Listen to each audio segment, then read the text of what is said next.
នឹកដល់អតីតកាលម្ដងទឹកភ្នែកហូរមិនដឹងខ្លួនមិនមែនព្រោះចាប់ទេតែព្រោះស្រឡាញ់ពេកលើសពាក្យណាកាលនៅក្មេងឃើញពុកម៉ែរេវល់រាល់ថ្ងៃគ្មានពេលសម្រាកញញឹមលាក់ភាពនឿយហត់ដើម្បីឲ្យកូនមានសុភមង្គលពាក្យមួយដែលខ្ញុំមិនភ្លេចកូនសប្បាយគឺក្រុមគ្រាន់ហើយថ្ងៃនេះទៅដឹងថាលុយតិចទួចនោះជាញើសឈាមពុកម៉ែដែលបដូរជីវិត 5,000 រៀលមិនមែនតិចសម្រាប់ខ្ញុំតែជាកម្លាំងដ៏ធំសម្រាប់ពុកខ្ញុំ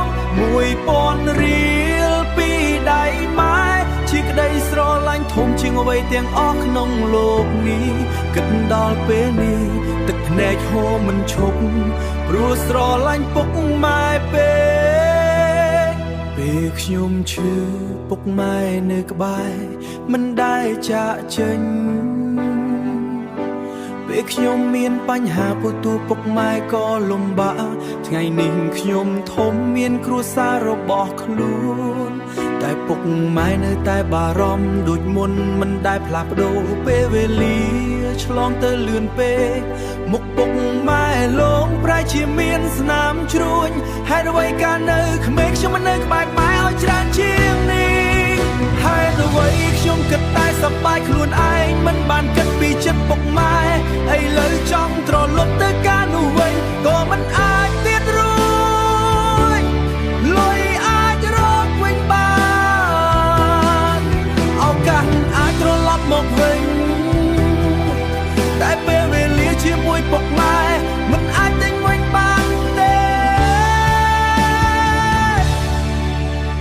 ម៉ែពុកកូនស្រឡាញ់អ្នកទាំងពីរណាសូមឲ្យពេលវេលានៅសល់